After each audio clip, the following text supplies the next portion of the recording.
Hello, my name is Kimberly DeCuire, and my presentation is on the benefits of exercise and the power of movement and how exercise transforms our communication and connections. Hello, everyone. Today I want to explore the fascinating intersection of exercise and communication. We're in a world that often feels disconnected and overwhelming. We can harness the power of movement not just by improving our physical health, but to enhance our relationships and enrich our communication with others.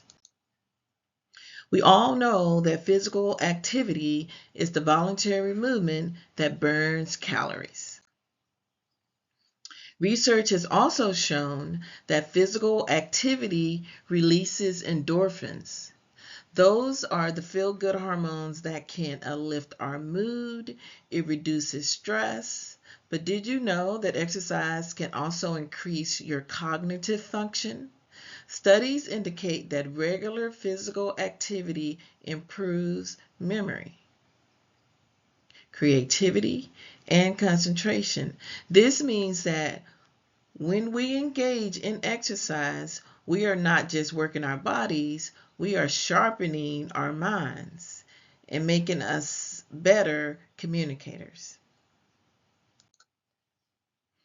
The benefits of exercise, which I'm sure we've all heard, and research has proven that exercise lowers obesity, it lowers your risk for even becoming obese, it improves your mood, it relieves depression, it improves the quality of life and your general well-being in everyday functioning. It improves function in a person who maybe has arthritis, whether that's arthritis from, growing older, or maybe you had a football injury when you were in college or in high school. It also lowers your risk of falls and injury. We all know and have heard that as one of the number one deaths in elderly individuals is from falls. And if their bones are weak and if they have a fall, they have a 95% chance of not healing and passing away. So that's really good information to know. It also improves your sleep. And who doesn't want to sleep better? I know I do. And it prevents bone loss. And we all know, and research has shown that as we get older, and even starting like in your 30s, your bone loss starts to decrease. There are also barriers to effective communication when you are engaging in exercise. And there are many people who face barriers both exercise and communication. There's always this fear of judgment. Like I used to be a marathon runner, and I remember when I first started running, I would think, why are people looking at me? But as I became more experienced, I realized they're looking at me because they wish they were me. But also, sometimes people lack of confidence, or simply feeling overwhelmed. But just as we can start with simple movements to build our fitness, we can also begin with small conversations, initiating a chat with a colleague, complimenting a stranger, or engaging in a group discussion can help break down those barriers. Remember, every great athlete started somewhere. Every meaningful relationship began with a single conversation. And remember that the brain is a muscle, and just like you have to exercise your arm muscles and your leg muscles and the rest of the muscles in your body, you also have to exercise your brain so that it stays strong. So how do we get started with an exercise program? Well, it's really good if you check with your doctor or maybe a rehabilitation professional if you have some injuries before you start exercising. And choose an exercise that you enjoy. Choose an activity that fits you socially and financially, because we all know if you choose an activity that fits you socially, that you'll meet other people that like the same thing that you like, and that can grow your friendship circle.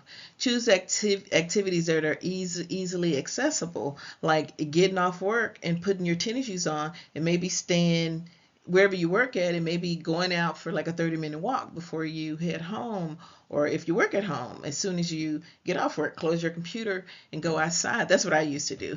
During COVID, I worked at home, and every day at 5 o'clock, I closed my computer and I walked out that door. And I would do that just come down from my day's activity of being at my computer all day and being in meetings. And then when I got back at 6 o'clock, which was always the time that I returned, I would start my dinner. But it always made me feel better.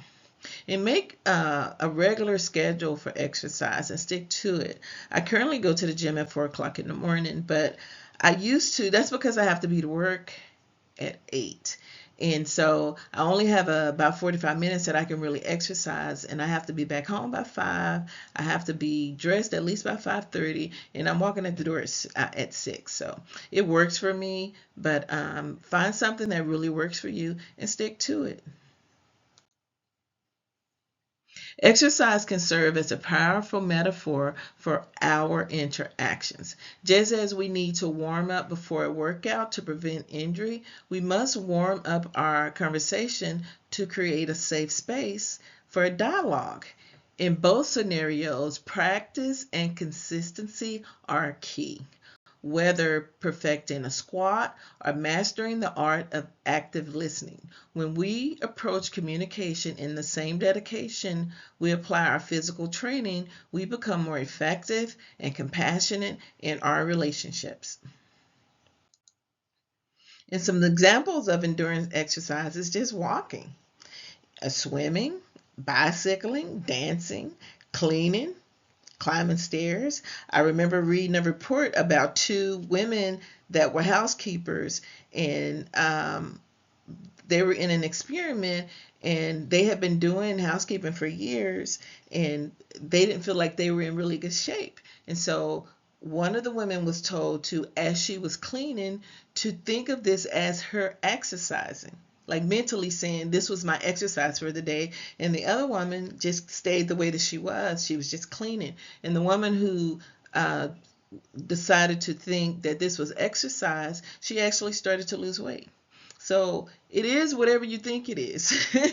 And I don't mind doing anything. I stand up at work. I walk on my lunch break. It's just these little things that you do every day that are going to make you feel better. But then it's going to actually start to show in the way that you look.